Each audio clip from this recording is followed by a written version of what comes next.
Hello and welcome to Flooring Models. Here we are with you on Tuesday, the 11th of June 2024. Things are changing a little bit. We're just having a different change with the format. As a lot of you know, we tend to do a video build, which we'll talk about in a moment. Was up with you yesterday as well. And then Tuesdays used to be the Phil and Matt show. That's moving now to technically a Thursday night or every other Thursday night. We're having a little bit of a move around because obviously the summer tends to be different. People have different things going on. Matt's got different things going on these days as well.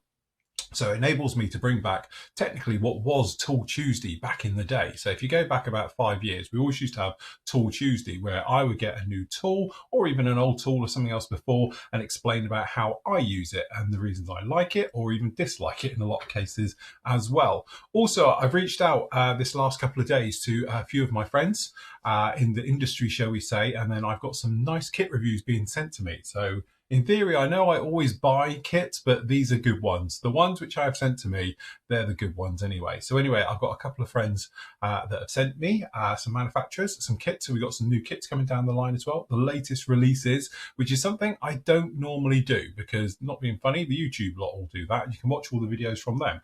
But anyway, they're excited about sharing it with me.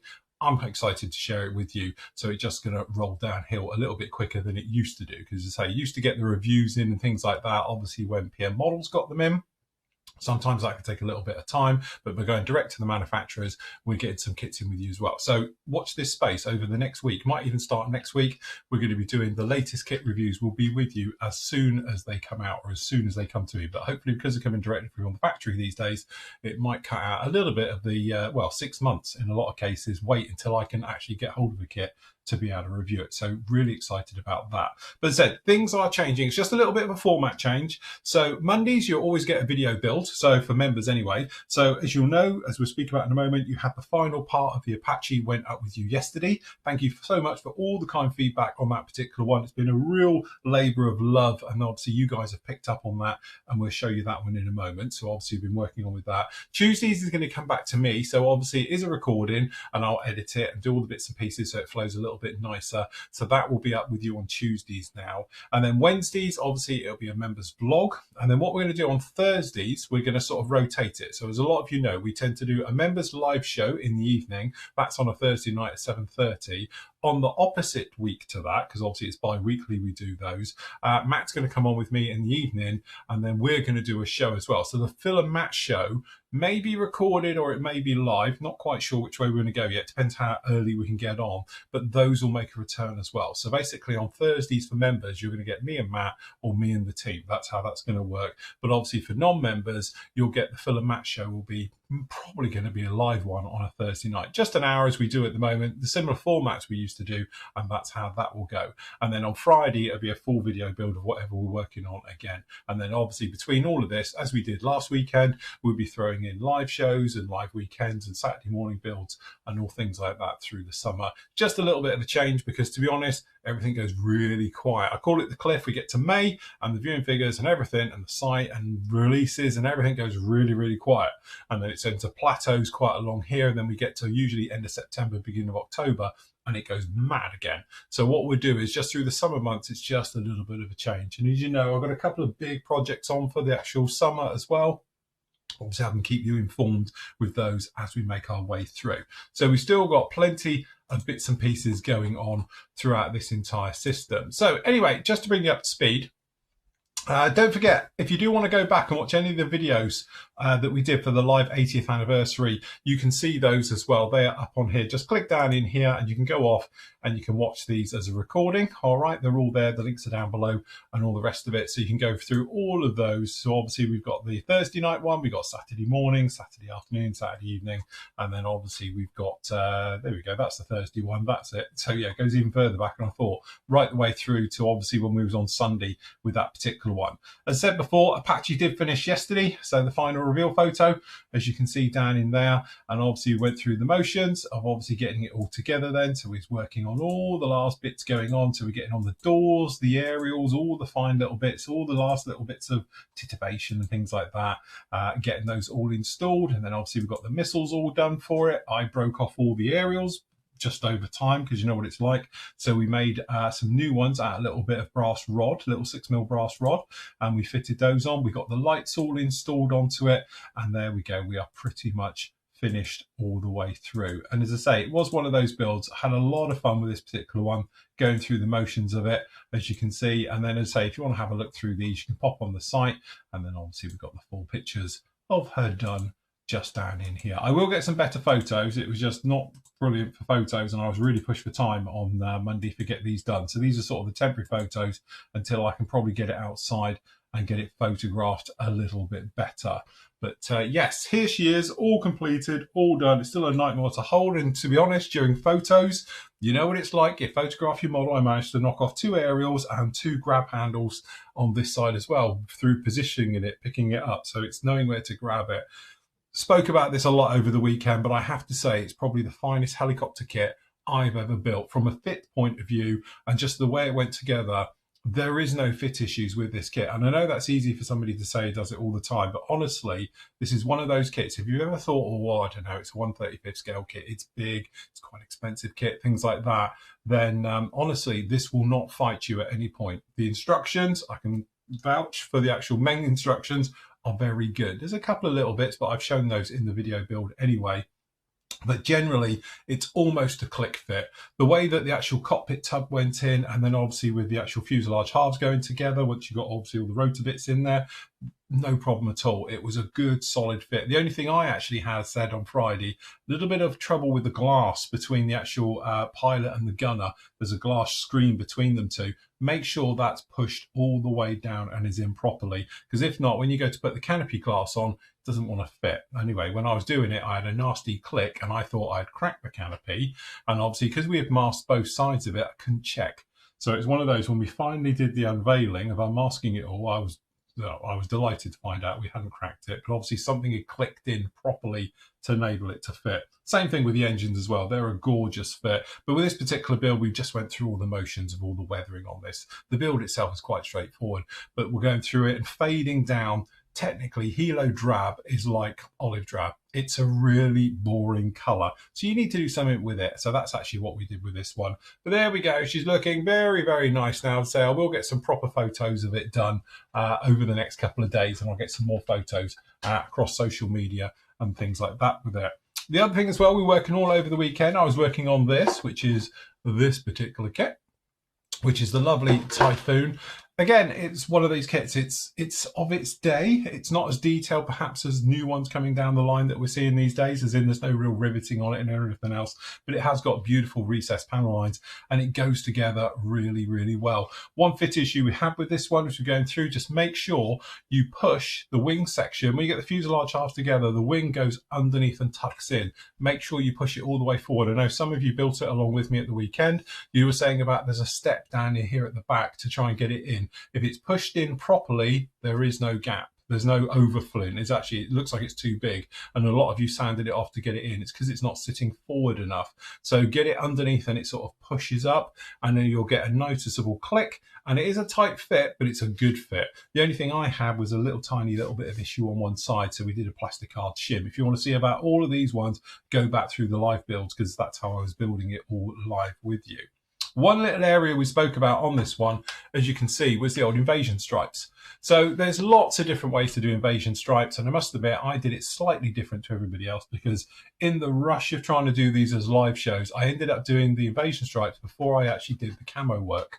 So again, it was one of those ones where it was like, okay. But one question did come up, and it was about, obviously, with the invasion stripes, how to go about doing it, all right? So again, I'm going to show you the quick way, shall we? The cheat way, if you like, and all the rest of it. So what you're going to need is a measuring device, which if you're a modeler, I highly recommend. You don't have to get a digital one. And to be honest, my digital one is rubbish anyway, but it's these. So these are digital calipers, but as I say, mine, sometimes it works, sometimes it doesn't. This is just a cheap and nasty one that was off of eBay or whatever it was. Paid nothing for it, and that's why, to be honest, the digital bit doesn't work. But you can still see down in here you can see roughly where it is. And what I tend to do is I'm measuring things, I'll do it, you get to there, and then I put my nail there and move away, and you can see where we are. So we can see that is 19 mil. So that's the size we want, and that's how I go about it. You've got a friction screw at the top, so you can have it quite loose, or you can tighten this up as well. So it hardly moves. It makes it very difficult to move and all the rest of it. You have technically, if you want to be precise with it, little roll wheel at the bottom here, and that's how you maneuver it all around. You've got two ways of taking measurements. All right, you've got this one down here at the front, which is, if I can find my thing, the way you're going to measure how many centimeters you need, or millimeters, for doing your stripes. So for instance, the kit comes with them in here. So you can just come along with it, and basically you're just going to follow along here, and you're going to come in and you're going to go, right, okay, we're going to go to each side of that exactly.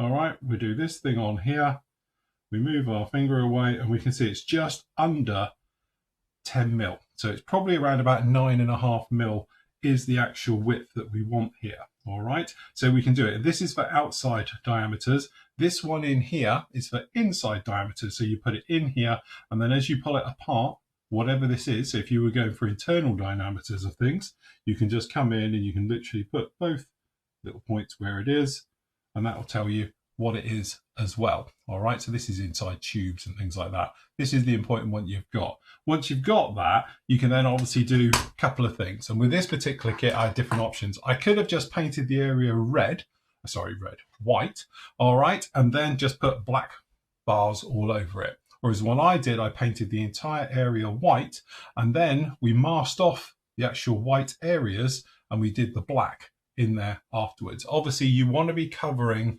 white. You don't want to be covering black because it will take forever to do it. So again, it's quite straightforward. And that's another reason, if you wanted to, of doing it this way, of putting the white down before you do the camo. Because obviously, if you've got camo under here, you've got to put down a good couple of coats of white to hide that camo effect.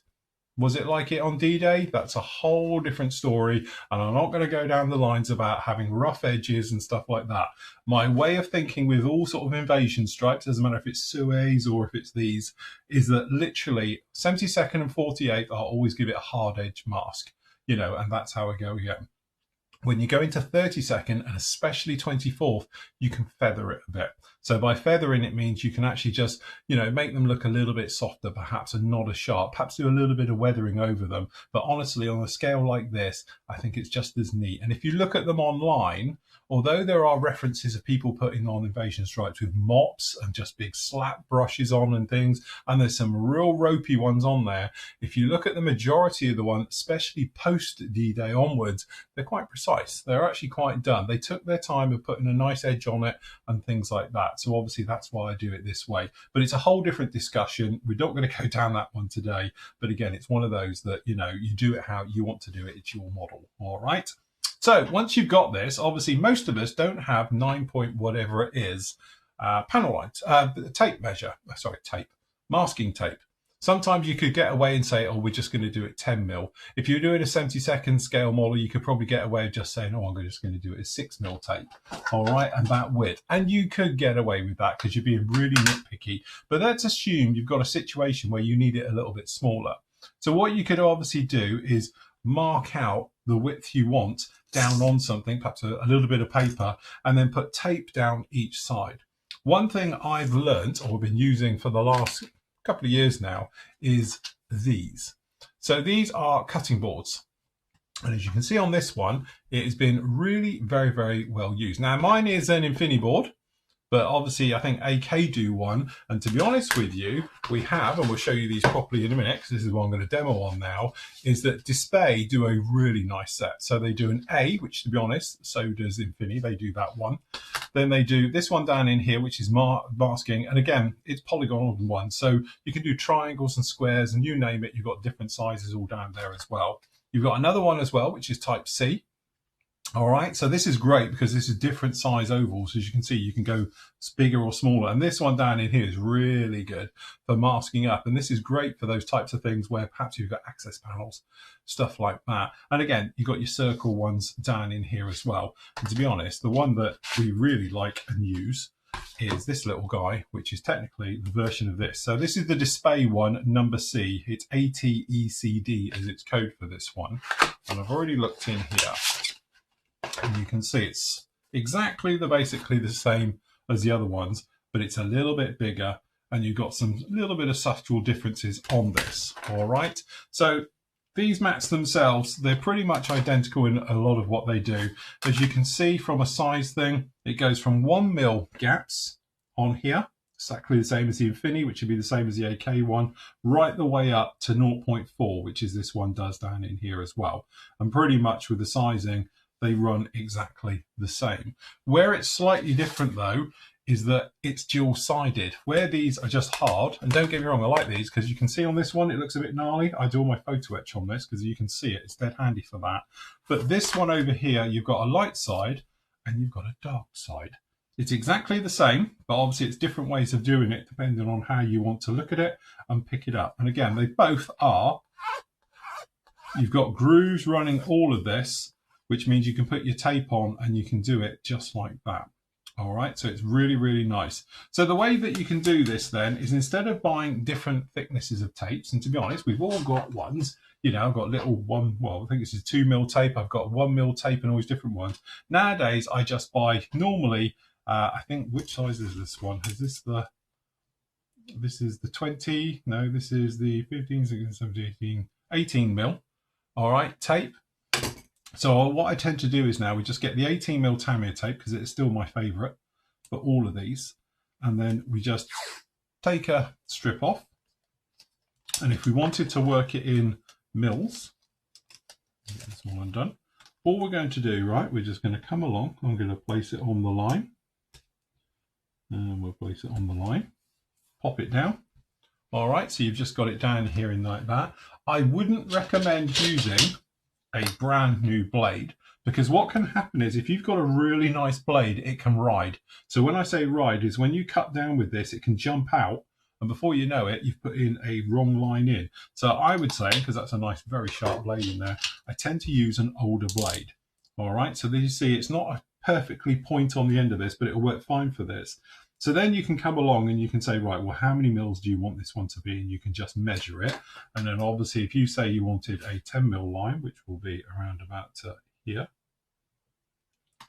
All right, so we can just say, well, it's going to be in here then. So then what we do, we're just going to come along, put your blade into the groove, and then just pull. All right, if you want to square off the edges, you can just obviously just go along to an area here. All right, and if we want to square off the top end, we'll just come in down in here. And then now we have a perfect, we can see if I can lift him off, 10mm piece of tape. Exactly what we need for whatever size is. All right, so we know on the other one, obviously it's around about 9.5. So if we just lay this on here, and I'm doing it a little bit rough purely because I want you to see it more than me. All right, so what we're going to do is we're going to take off 0.5 mil off of the width of this one up here, just to take this down to being around about 9.5 mil is what we wanted. So we will put our blade in here, and we'll just run this down in here. Oh, and I've already jumped out, which is not a brilliant start. Let's do it on the other side. It's because I'm not looking down on it. Hold on, let me look down with you guys. There we go. All right, and now we can just take this one away. All right, so we've got a nice 0.5 mil strip down in here now, if we wanted it. So technically this gives us our, or hopefully it will, if we take it up, our 9.5 mil strip. Admittedly, forget this bit on the edge that I've messed up, but you get what I mean. All right, and you can do it just like that. So you've got that perfect width now for doing exactly the same with the invasion stripes as we wanted. All right, so you'd literally just slap that down over the top, what you would do over this end, and it'll be exactly the right size for it. All right, the great thing as well, if you just wanted 1 mil little things coming off of this, make sure it's down in the grooves. We can, what I say, if I do a 2 mil first, we go 2 mil and a 1 mil. So if I take off this one down in here first, this is exactly now 1 mil tape.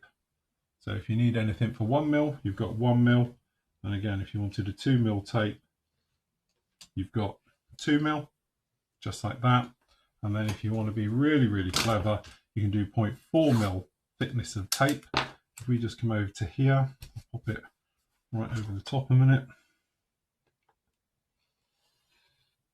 I'll just get one down there. Crikey, I think we need magnifiers to be able to see this. It is literally that small. I think it's this one in here.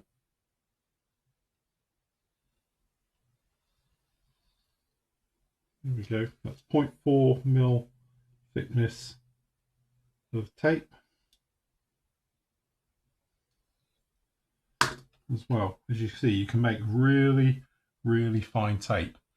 So you don't have to buy all these different tapes. You can use it just like these. So that's just like using that one. Then, of course, if you wanted something a little bit different, to be honest, I haven't even been through all these packs yet. You can just pop in one of these.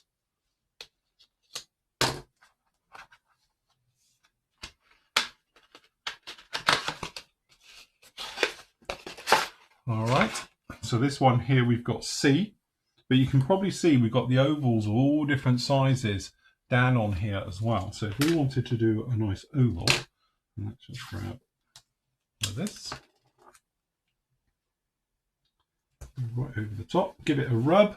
You can see now nicely through it. All right, and this is one of these ones where you have to be a little bit careful. I'm not doing things like that. Hold on, I just because I'm trying to rush this and my blade isn't brilliant in here. Let me just not put just come in and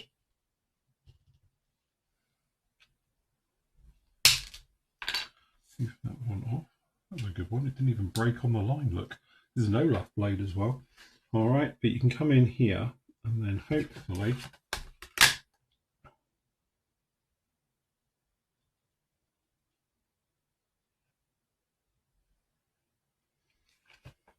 all right, so if we do one that's a little bit bigger,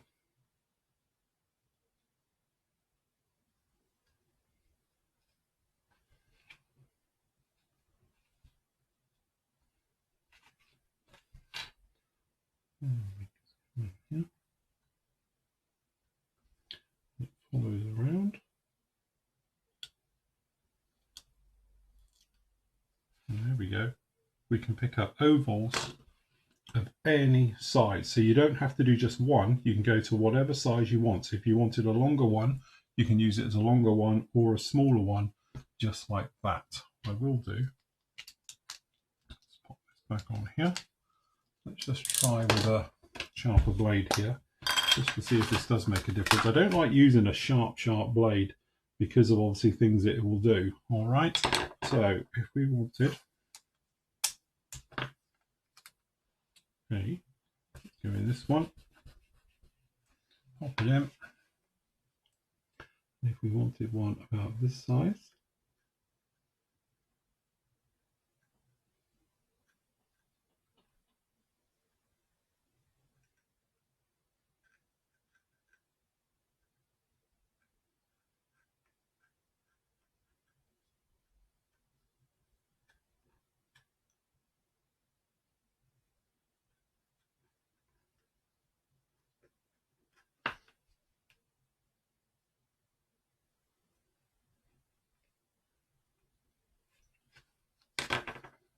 there we have, just up like that. So it's great. So you can do any particular shape, and say you've got the lighter side as well with this one, and all of the display ones, just like this, have a dark and a light side. So sometimes it's easier, like on here, it's easier to see when you rub it in.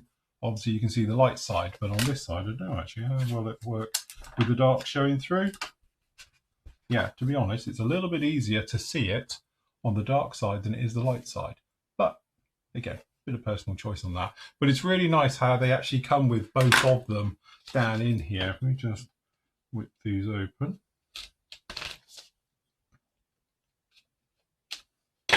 All right, but if you are doing invasion stripes or markings and all the rest of it, these little things are absolutely great. So it doesn't really matter which one you're using. You can grab these but if you're doing invasion stripes and stuff like that, that's exactly how I did it. But these little things, to be honest, are absolutely great, because it's not just a case of, to do it this way you can see it a bit better, it's not just a case of coming in and going through the motions of like, oh, like having to get little thin tapes and that. You will literally never have to worry about it. And you can use it for all types of different scenarios as well. So maybe that if you're thinking about doing cables and you want cable ties and straps and all things like that, these are absolutely great for it. So again, this one is for radiuses with big curves.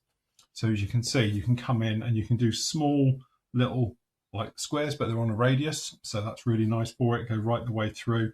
And again, on these ones, I think it gives the radius on here, so like an R90 to an R100, right the way through and up to an R200 in. And you've got bigger ones up here of 500s down to 250, 225s as well down in there. And again, you've got some curved ones, so great for doing piping and all these different ones. So again, really nice having all these different types down in here.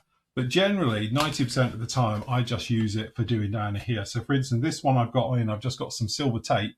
If I'm doing straps for piping, so if you've got brake lines and things like that, literally I just pop this one on. I know this is an old gnarly one in here now, but it's what it's being used for. We just grab a little bit of this,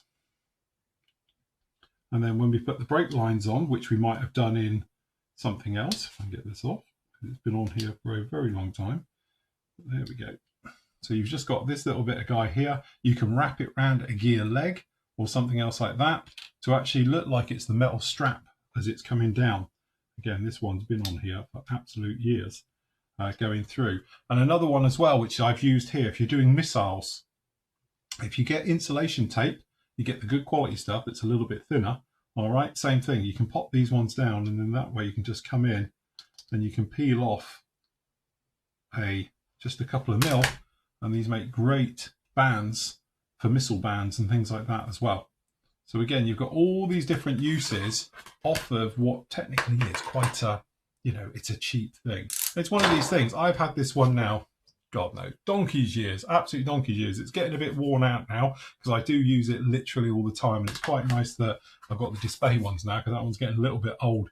As for longevity and how long they last, as I said, I've been using this one for absolutely ever. I just wouldn't use a brand new blade in it because I think it cuts as it goes through. I prefer a blade clearly a little bit sharper than that one was, but definitely not to be a brand new blade, purely because then it follows. It just goes along. And again, if you wanted to, you could come in with a cocktail stick and deburr it a bit to push the tape down a bit so it follows a little bit nicer. But if you're doing anything, so if you were doing something perhaps with a checkerboard nose and that, you've got a cutting mat for that. If you're doing things for radiuses and various things as well, for like curves and all of those things, you've got a cutting mat for that. You've got one for doing all those circles. So if you are doing roundels, for instance, and you want to make your own masks for it, straight away you can do it down in here as well. So I think they're a really nice one to get. Again, if I was just going to get one, get D, because that's the one. It's for all your thin lines and everything else like that.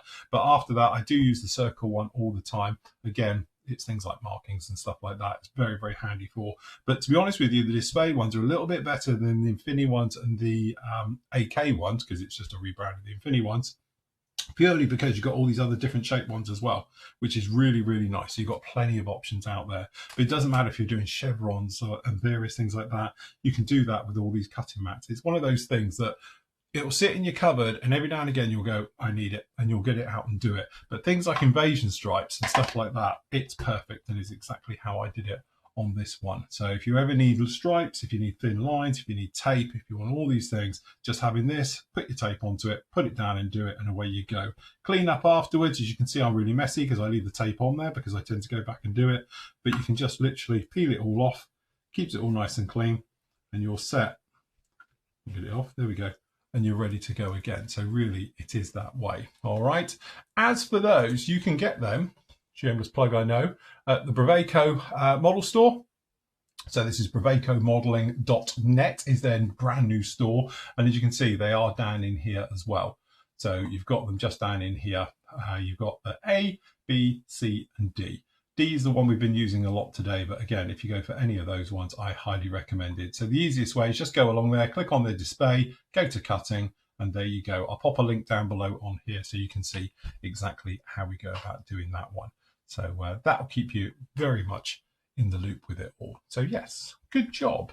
So what I'm going to do now is carry on with this little guy. So I'm getting finished by Thursday. To be honest, I've got all the gear done. We've got the strapies on the doors and all the rest of it. I've just put the guns onto it. We've repainted the underside as well. So we've done the silver because, to be honest, I did it green. Don't know, brain fart. So then we've done that one as well. So technically we can get this thing up onto its gear. I'll give it a satin coat as well, right the way over it. So I'll probably use AK matte right the way through, which is the matte one, which is not the ultra matte. We just want matte varnish, which is this one.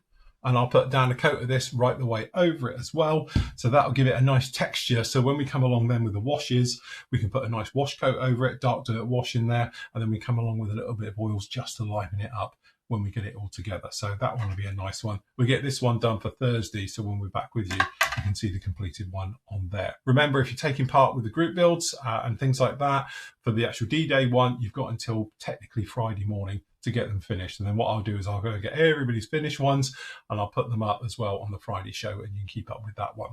Anyway, that's it from me. Hope you find that interesting. So good pair of cheap calipers, or expensive ones if you can afford it, is an absolute must. And also go out and get yourself a nice little cutting mat on these ones, because as I say, once you've used it, you'll know just how good it is and how priceless it is. And it's one of those tools you buy once, you buy right, and you've got it forever. Anyway, that's it from me. Happy modeling. Take care. I'll catch you all tomorrow.